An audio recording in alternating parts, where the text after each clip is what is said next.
Okay, troops, having a wee look at LEDs with their series resistor today. LEDs are tiny light emitters that are replacing our traditional light bulbs and lamps.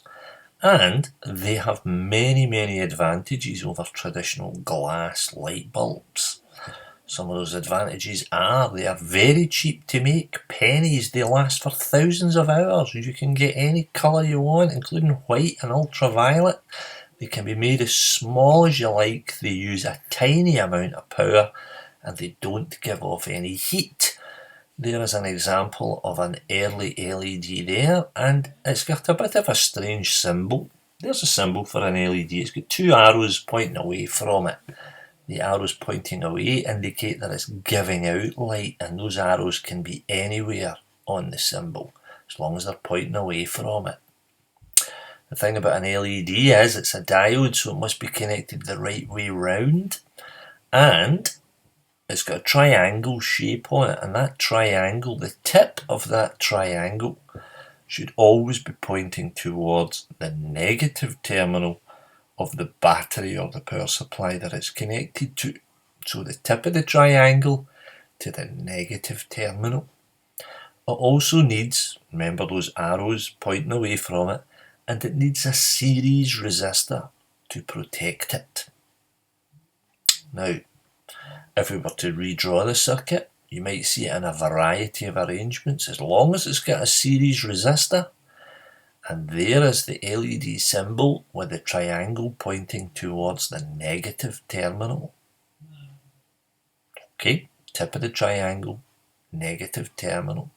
The resistor, the series resistor, can be anywhere in that circuit, and it protects the LED from too much current or voltage, because typically an LED uses a tiny amount of power with a very small voltage, 2 volts typically, but you might connect it in a circuit that's got a 12 volt battery. The manufacturers of the LEDs don't know who's going to buy them or what sort of circuit they're going to use them in, so a resistor always has to be built into the circuit to protect the LED. Here's an example.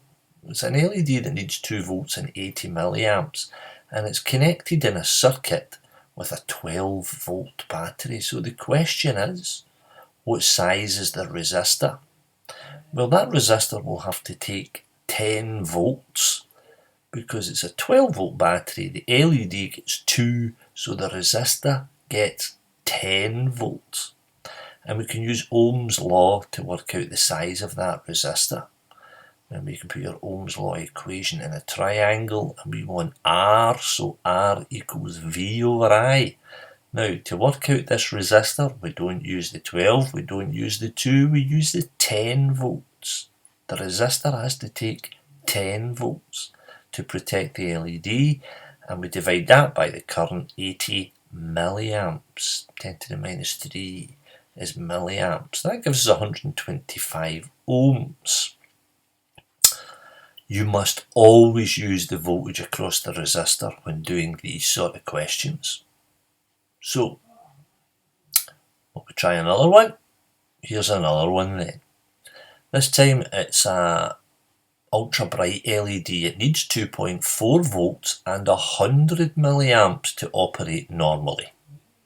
So calculate the size of the series resistor if it's connected to a 9 volt battery. This might be in a torch or something that's got a 9 volt battery in it. Again, the LED needs a small voltage. It only needs 2.4 volts.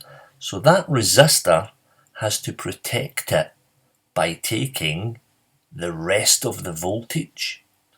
And in this case, that will be 9 minus 2.4 is 6.6 volts. 6.6 plus 2.4 gives us the 9 volts. Remember, these two components share the supply voltage. So if the resistor takes 6.6 volts, what size does it have to be? Well, the size of the resistor is the voltage that it takes divided by the current passing through it. It's 100 milliamps. 100 times 10 to the minus 3, or just 0.1 amps if you want. That's what 100 milliamps is. And that gives us an answer of 66 ohms. So a 66 ohm resistor is what would be in that circuit to make sure the LED operates at the correct voltage. It's a brighter LED, so it needs a bigger current, so we need a smaller resistor. And remember, that resistor can be anywhere in the series circuit. Now, an early use of LEDs was in what's called a 7-segment display.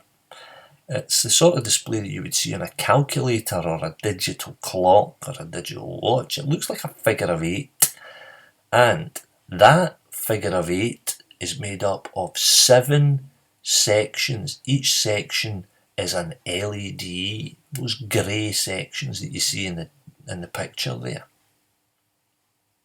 Now, these have been used for about 40 years. And by lighting up the different grey sections, you can make any number and display any number from 0 to 9. It's a digital display device. Now, which segments would we light up then to make the numbers from 0 up to 9? How, firstly then, are we going to make the number 0? Remember, it's a digital device. These LEDs are either on or off the little segments. Here's how you make the numbers. To make the number 0 then, you would have all the segments on apart from the middle one. For the number 1, you would only have the 2 right-hand LEDs on. For a number 2, you would have these sections on. And so on and so on. There's number 3, number 4, number 5. Now, there's a little integrated circuit inside. There's a wee mini computer that tells these sections which ones to turn on and off depending on the information that's fed to the display. So it's an early digital display device. And there's number 9. That's it.